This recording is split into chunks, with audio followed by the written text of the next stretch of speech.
भक्ति का आधार श्रद्धा है। ये बहुत हल्की होती है।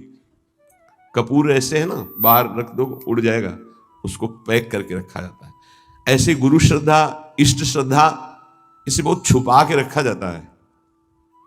जीव देहाभिमानी है, उसको जहां थोड़ा भी गुरु का प्यार प्राप्त हुआ, इष्ट का प्यार बताना शुरू कर दिया। आज स्वप्न में हमने देखा था ऐसा, वो भगवान आए थे, ऐसा आए थे, वैसा। हमको तो ऐसा ऐसा अनुभव गया, जैसे कपूर को बाहर रखो उड़ गया, खत्म। अब देखना तुम्हारे स्वप्न में क्या आता है, अब देखना तुमको कैसा गुरु प्रेम अनुभव में आता है, राग द्वेष उत्पन्न हो जाएगा। श्रद्धा ही भक्ति का आधार है। अपने आराध्य देव की श्रद्धा को गुप्त रखा जाता है। जितना गुप्त रखोगे उतना बढ़ेगी, जितना प्रकाशित कर दोगे उतनी खत्म हो जाएगी। ये बिल्कुल गांठ बांध लो इस। आराध्य देव गुरुदेव संबंधी प्रीति को प्रकाशित नहीं किया जाता, उसको छुपाया जाता है। आपको गुरुदेव बहुत प्यार करते हैं ऐसा लगता है, ये तो आपकी पावन दृष्टि है, मैं अधम उनके लायक कहां हूं। हाँ, इतना जरूर है कि उनके सिवा कोई है नहीं हमारा।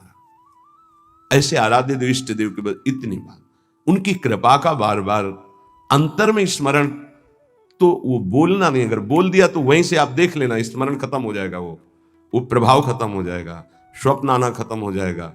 आपकी जागृत अवस्था में वो चिंतन वृत्ति नहीं रहेगी, चाहे इष्ट की हो या गुरुदेव की।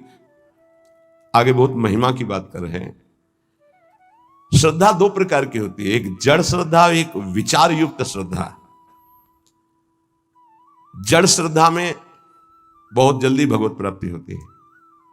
हमें कुछ पता नहीं संसार क्या है, कुछ पता नहीं स्वरूप क्या है, हमें कुछ नहीं जानना कि ज्ञान मार्ग क्या है, कर्म योग मार्ग क्या है, अमुक अमुक, मुझे कुछ नहीं जानना। नहीं तो क्या, बस मेरी प्रिया जो, इसे जड़ श्रद्धा कहते हैं।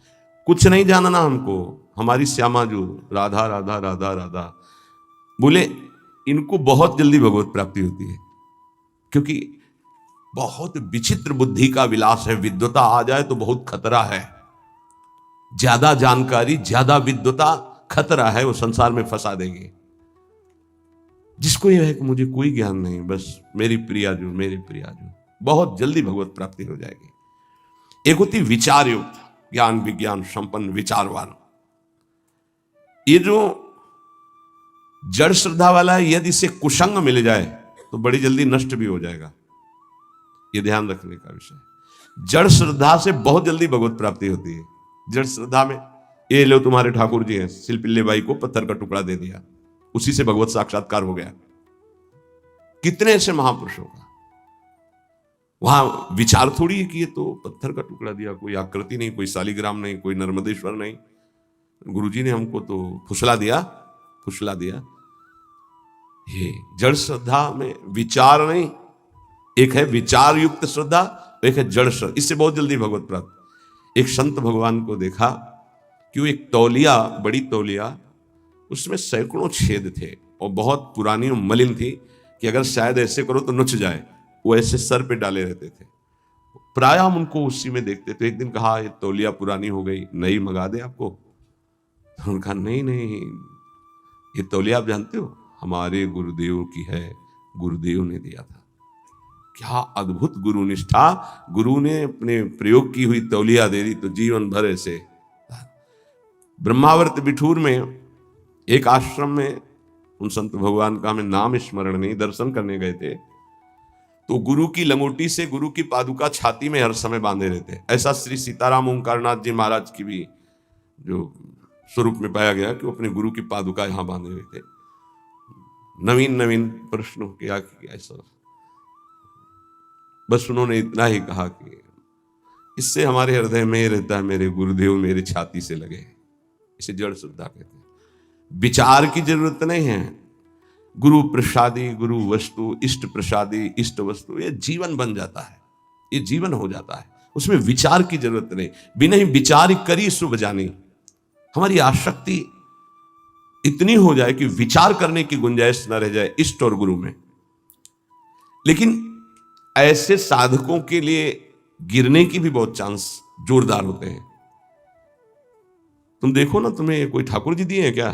ये पत्थर है, तुम्हें फुसला दिया, अच्छा, तो अब विचार रहित है, विचार जागृत नहीं हुआ तो भटक भी सकता है। पूज्य बाबा कह रहे हैं उपास्य के विषय में यदि कोई तर्कना करने वाला मिले तो उससे भाग पड़ो। उपास्य देव गुरुदेव के संबंध में यदि कोई तर्कना उपस्थित करे तो ऐसे व्यक्ति से तत्काल दूरी बनाओ, नहीं तो वो आपकी श्रद्धा का अपहरण कर लेगा। यदि उपास्य देव के सेवा सुख की चर्चा, उनकी लीला की चर्चा तो ठीक है, उपास्य देव के विषय में कोई तर्क वाली बात नहीं सुननी है। उपासना में भारी विघ्न पड़ जाता है जब तार्किक पुरुषों का संग जड़ श्रद्धा वाले को हो जाता है। बहुत विचित्र खेल है, बहुत संभलना है, बहुत विवेक की बात है। बिल्कुल संग छोड़ देने, जड़ श्रद्धा में फिर फर्क पड़ जाएगा। विचारवान तो अपने को संभाल लेगा, लेकिन जड़ श्रद्धा वाले में फर्क पड़ जाएगा। और अगर जड़ श्रद्धा पुष्ट हो गई तो भगवत प्राप्ति हो गई। उपासना में जो विघ्न है वो सबसे बड़ा तार्किक पुरुषों का संग है। पूज्य बाबा गुरुदेव के बताए मंत्र, गुरुदेव के दिए उपास्य देव और गुरुदेव की दी हुई साधना में किसी का हस्तक्षेप बर्दाश्त न करे। इस बात को बहुत जोर से पकड़ लीजिए यदि मंगल चाहते हो तो। गुरुदेव के बताए हुए मंत्र, गुरुदेव के दिए हुए इष्ट देव और गुरुदेव की बताई हुई उपासना साधना में कभी भी किसी भी तरह का हस्तक्षेप बर्दाश्त न करें। बहुत को बहते देखा, ऐसे प्रवाह में बहते गए कि वो पकड़ में नहीं आ रहे, चले गए, संसार की दलदल में पुनः फंस गए। कभी भी ऐसे तार्किक पुरुषों का संग न करें जो आपकी उपासना का खंडन कर रहे हो। ये गांठ बांध लीजिए, बहुत हानि हो जाती है, अश्रद्धा हो जाती है। बहुत संभालना है क्योंकि बहुत कोमल श्रद्धा होती है। ये सूक्ष्म विषय सत्संग है, इसको अच्छे से समझना। हमारा भाव बढ़ता चला जाए, तार्किक पुरुषों के द्वारा भाव घट जाता है और यहां तक कि नष्ट भी हो जाता है। जो विचारवान भक्ति वाले होते हैं उनको बहुत विलंब से भगवत प्राप्ति होती है, पर उन विचारवानों को जल्दी कोई भ्रष्ट नहीं कर सकता। ये बात समझना है, क्योंकि वो ज्ञान विज्ञान संपन्न है, तत्काल हर बात को काटने की क्षमता रखते हैं। पर जड़ श्रद्धा वाला काटने की क्षमता नहीं रखता, वो तो आसक्त होने की क्षमता रखता है। अब उसकी अगर आसक्ति परिपक्व हो गई तो फिर भगवत प्राप्ति।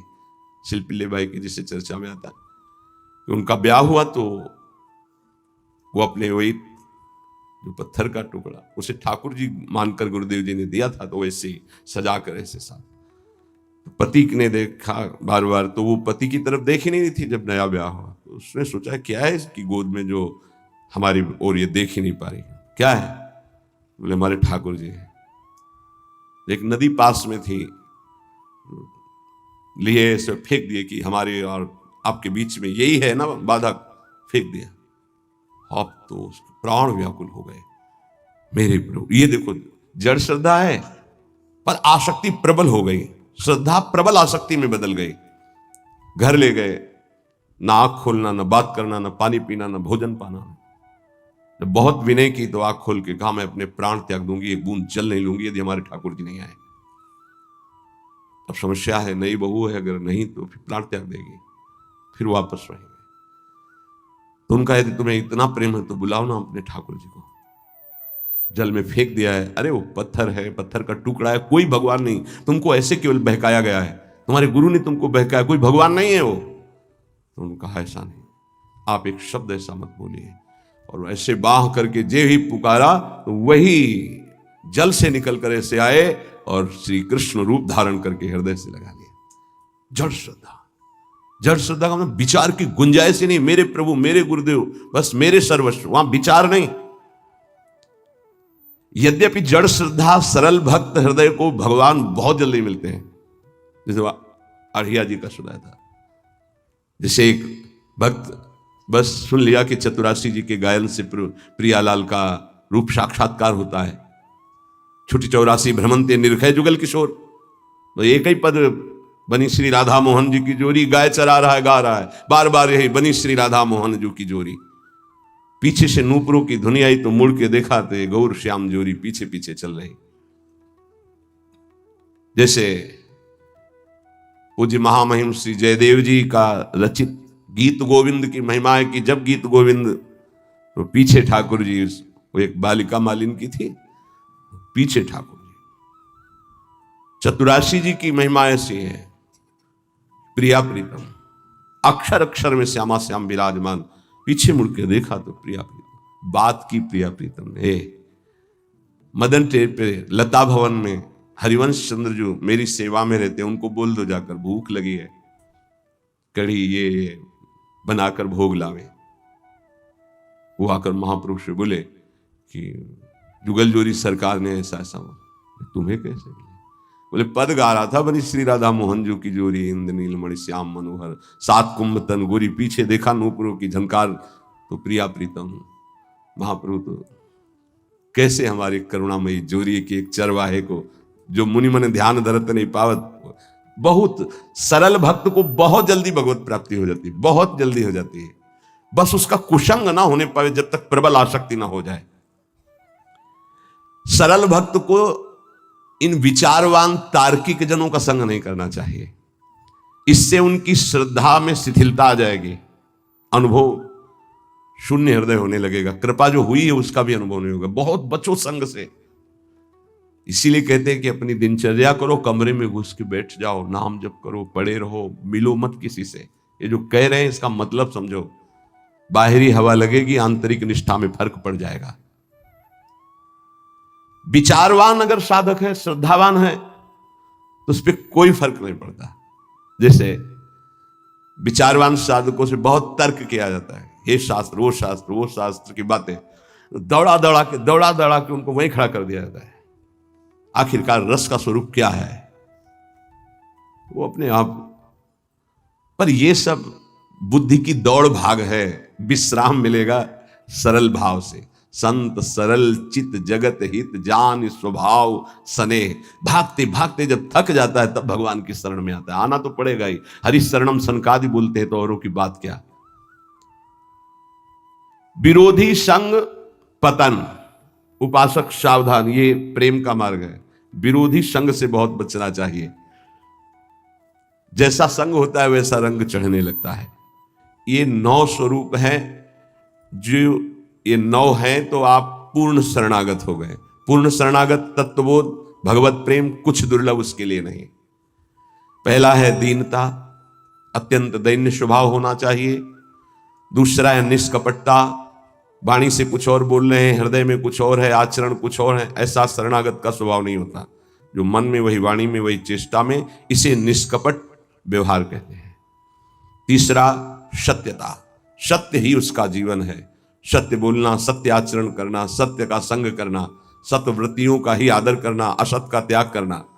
चौथा सर्वसमर्पणता, मेरे प्रभु के सिवा कोई दूसरा नहीं, ये सर्वसमर्पणता है। मेरे तो गिरधर गोपाल, दूसरो न कोई। ये हृदय से बैठा लो, दूसरो न कोई। अगर दूसरा कोई हृदय में रहेगा तो शरणागति पुष्ट नहीं होगी। सर्वाधारता, सबका आधार, कोई कैसा भी हो, यदि उसकी शरण में आ जाए तो वो दुलार ही करेगा भगवान का जो शरणागत है। सर्वाधारता, सबका आधार, जैसे पृथ्वी ऐसे वो भक्त सबका आधार। घोर से घोर पापी नीच से नीच आ जाए। जैसे कई ऐसे विक्षिप्त चित्त से संतों का सानिध्य प्राप्त करते हैं और समाधिस्थ चित्त वाले हो जाते हैं। ये सर्वाधारता, भगवान का शरणागत सबका मंगल करने की सामर्थ्य रखता है। किसी से हमारा वैर नहीं, कोई हमारे घृणा नफरत का पात्र नहीं। जैसे कोई कुछ बातें ऐसी होती हैं जिनको नहीं समझने के कारण लगता है ये सपोर्ट क्यों करते हैं। जैसे वो कह रहा है कि मुझे अमुक अमुक वस्तु चाहिए, मैं भजन करूं, हाँ हाँ पक्का मिलेगी, तुम भजन में लगो। किसी भी तरह से सकाम हो या निष्काम हो, मेरे प्रभु से जुड़ जाए, उसका मंगल होता है। श्री सुखदेव जी परीक्षित जी से कहते हैं, काम स्नेह क्रोध लोभ किसी भी तरह से, द्वेष वैर कैसे भी मेरे प्रभु से जुड़ जाए, वृत्तियां सच्चिदानंद से जुड़ती, इसलिए सच्चिदानंद की प्राप्ति उसकी हो जाती है। ये बड़ा सूक्ष्म विषय, बाहरी व्यवहारिक नहीं समझ। सर्वाधारता, कोई भी किसी भी भाव से आए उसका आधार भक्त होता है।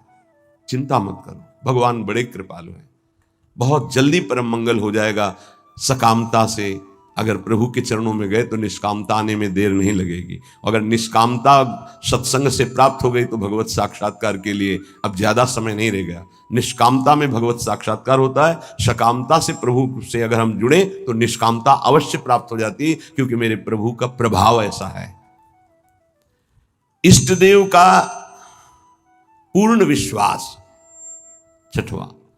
सातवां, सर्वा आराध्यता। अपने आराध्य देव में इतना तन्मय है कि सब उसकी आराधना करते हैं। ये शरणागत का लक्षण है, सब उसे प्यार करने लगते हैं। सर्वा आराध्यता, ये सद्गुण प्रकाशित होता है। जैसे सर्वाधारता, सबका आधार, ऐसे सर्वा आराध्यता, उसके ऐसे सद्गुण प्रकाशित होते हैं, उसका ऐसा प्रभाव स्वभाव कि सब उसकी आराधना करते हैं।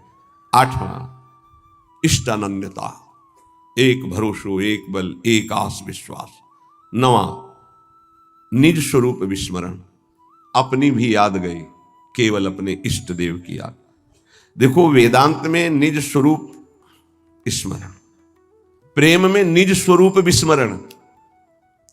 मैं श्यामा श्याम की सेवा कर रहा हूं, कई बार सत्संग में कहा, अगर शब्द पकड़ाओ, उपासक की जब सेवा सिद्ध होगी तो मैं सेवा कर रहा हूं ये गायब हो जाएगा। केवल सेवा और सेव्य, सेवा हो रही, सेव्य, मन सेव्य, बुद्धि सेव्य, चित्त सेव्य, इष्टाकार वृत्ति, अपनी हूं सुधि ना रही, एक रहो नंदलाल।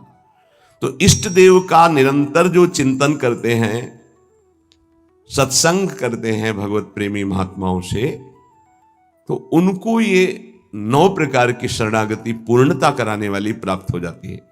फिर तो इतना आनंदमय जीवन होता है, जैसे खाण का खिलौना है, चीनी का, दीपावली में वो प्रकाशित होता है, घोड़ा बने हुए और उसमें बैठे हुए, तो चाहे जहां से शुरू करो मीठा ही मीठा है, उसमें मीठा ही है, दूसरा कुछ नहीं है।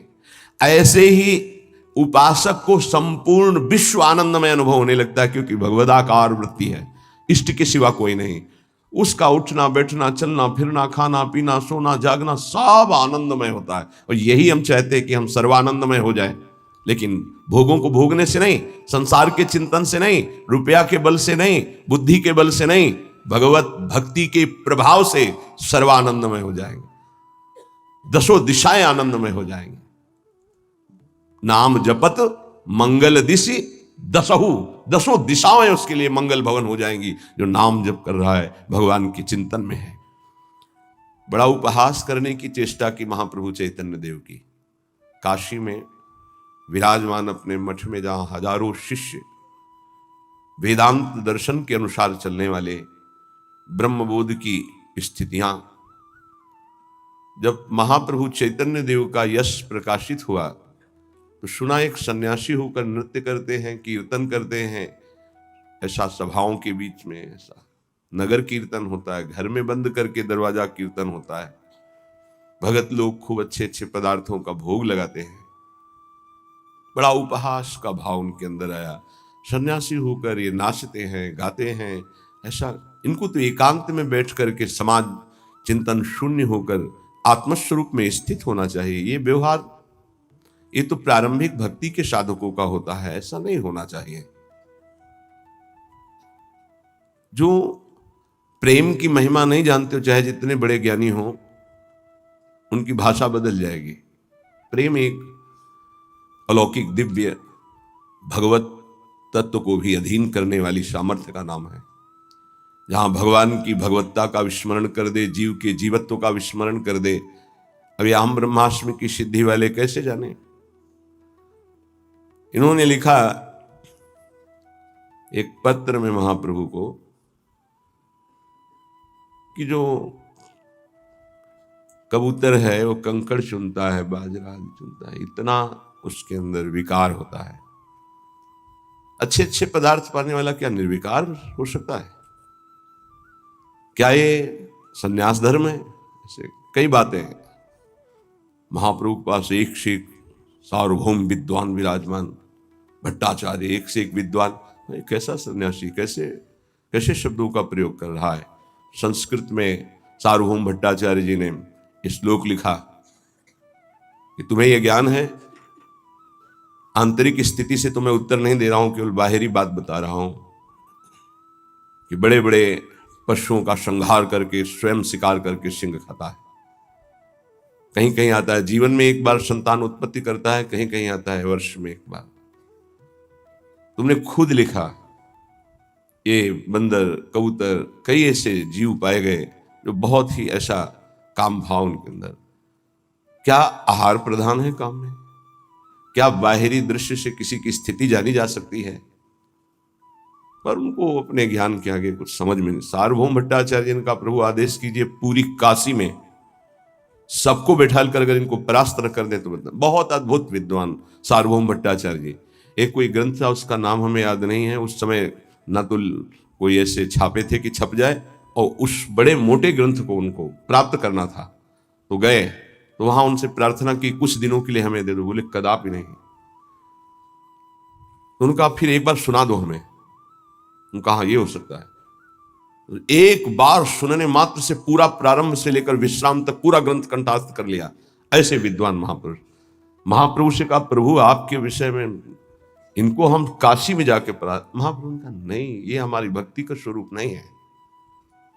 संयोगवशात कृपालु महाप्रेम स्वरूप चैतन्य देव जी काशी पधारे। अब एक भगत जो प्रबोधानंद जी से भी परिचय रखता था और महाप्रभु की सेवा में भी, वो नजदीक गया और कहा कि प्रभु पधारे हैं, चैतन्य देव आप कृपा करके मिल ले। वो इसलिए मिलाना चाहते थे कि बहुत अच्छे संत हैं, पर इनके मन में ऐसी भावना वेदांत को लेकर जो आई है, तो ये समझें कि वेदांत ही सर्वस्व नहीं, वेदांत के ऊपर भी कोई रस है जिसका नाम प्रेम है। उन्होंने कहा मुझे किसी से मिलने की आवश्यकता नहीं, मना कर दिया। श्रीपाद प्रबोधानंद, उस समय प्रकाशानंद सरस्वती नाम था।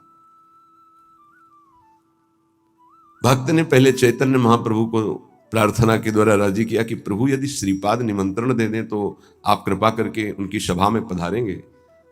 तो प्रभु श्रीपाद पर कृपा करना ही चाहते थे। ये महापुरुषों का स्वभाव होता है कि जो उनकी निंदा, अवहेलना, अपमान करे उसका परम मंगल कर दे। ये उनका स्वभाव होता है, कोई नहीं जान पाएगा इस स्वभाव को। श्रीपाद से कहा हमारी इच्छा है कि हम आप सब संतों को प्रसाद भोग पवाएं और एक संत संगोष्ठी हो जिसमें महाप्रभु चैतन्य देव भी पधारे। तुम कहा हाँ, इसमें मुझे कोई परेशानी नहीं, क्योंकि वो हमारे यहां आएंगे। मान बड़ा सूक्ष्म विषय होता है। इतना बड़ा ज्ञानी महात्मा और मान को अभी बांधे हुए हैं, यही बहुत मुश्किल होता है। तभी बड़े संतों ने कहा है कंचन तजना सहज है, सहज त्रिया का नेह, मान बढ़ाई ईर्ष्या दुर्लभ तजनाए। ईर्ष्या से प्रेरित होकर निंदा की और मान के अधीन होकर उनके चरणों में नहीं गिरे जाके।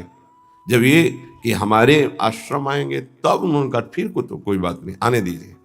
और उनको था कि सभा में बैठ करके हम उनको इस तरह की चेष्टाओं के लिए उनको कहेंगे तो वो खुद मानेंगे कि गलती है। बड़े ऊंचे मंच पर सभा बनी, सब संतों के गिरदे लगे हुए हैं, सब भगवत स्वरूप महात्मा होते हैं। सब इंतजार कर रहे थे केवल चैतन्य देव पधारे और शास्त्रार्थ शुरू हो। महाप्रभु तो प्रेम की साक्षात, जहां वो उच्च स्वर में बोलते थे अमार प्राणनाथ कृष्ण, तो ऐसा लगता था कि प्रेम फैल रहा है, वर्षा हो रही। कोई ऐसा नहीं होता हा कृष्ण ना बोल दे। अमार प्राणनाथ कृष्ण, मेरे प्राणनाथ कृष्ण, नाम कीर्तन के बीच में जोर से महाप्रभु बोलते थे।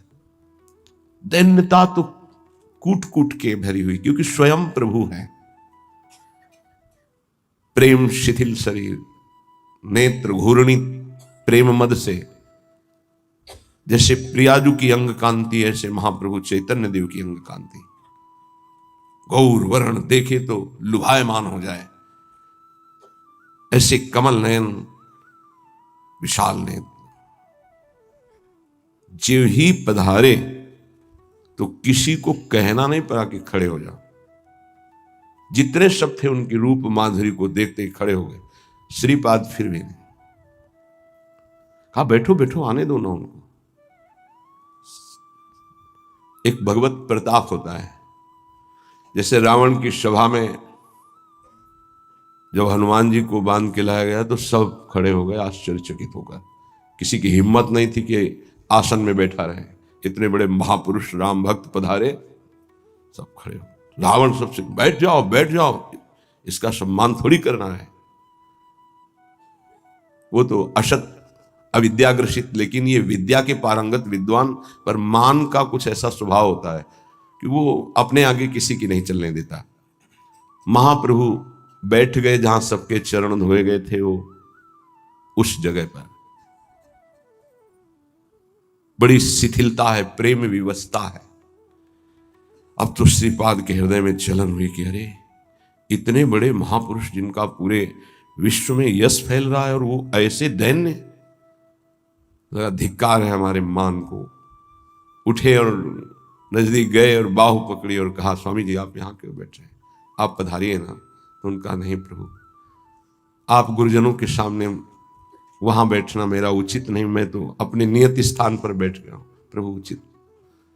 ये जो दैन्यता का प्रभाव, लुट गए पर चरण नहीं पकड़ पा रहे थे, फिर भी मान रोक रहा था। सभा में जाके बैठे, कई वेदांत की बातें की। तो महाप्रभु हर वेदांत के प्रश्न का उत्तर श्री कृष्ण पर रख देते और कहा वेदांत सूत्रों की रचना और भाषा प्रकट करने वाले भगवान व्यास देव जी भी सब कुछ करके भी एक अशांति का अनुभव कर रहे थे। बाद में देवर्षि नारद जी की प्रेरणा से जब श्रीमद् भागवत श्री कृष्ण रूप माधुरी लीला माधुरी का गायन किया तो उनको परम विश्राम मिला। वो क्यों नहीं वेदांत में परम शांत हो गए थे, क्यों रचना की? बहुत विशेष चर्चाएं हुई। श्रीपाद प्रभावित तो हुए पर बार बार तर्क उठ रहा था क्योंकि बहुत बड़े विद्वान थे। महाप्रभु वहां से पधारे, भावावेश में एक दिन काशी के किनारे घाटों में कीर्तन महाप्रभु का, और ये भी विश्वनाथ जी के दर्शन करने के लिए जा रहे। जे ही देखा अश्रुओं की धार रोमांच, और वो कृष्ण नाम की माधुरी छाई हुई थी काशी में। अब लगा कि अब नहीं, अब मान का बोझा मैं नहीं ढो सकता। गए, दंड रख दिया चरणों में, साष्टांग लौट गए, प्रभु अब नहीं। बहुत रोका अपने को, इस मान ने मुझे बहुत दुख दिया और इसी मान ने आपको उपहासास्पद वचन कहे, प्रभु अब इस अधम को स्वीकार कर लीजिए। महाप्रभु श्री भावावेश में उठाए और कहा प्रकाश तो हो चुका है पर प्रबोध नहीं हुआ। आज से तुम्हारा नाम प्रकाशानंद नहीं प्रबोधानंद होगा, और श्री कृष्ण की अपार कृपा तुम्हारे ऊपर है। जाओ श्री वृंदावन धाम की रज का सेवन करो, प्रियाजू की विशेष कृपा तुम पर है।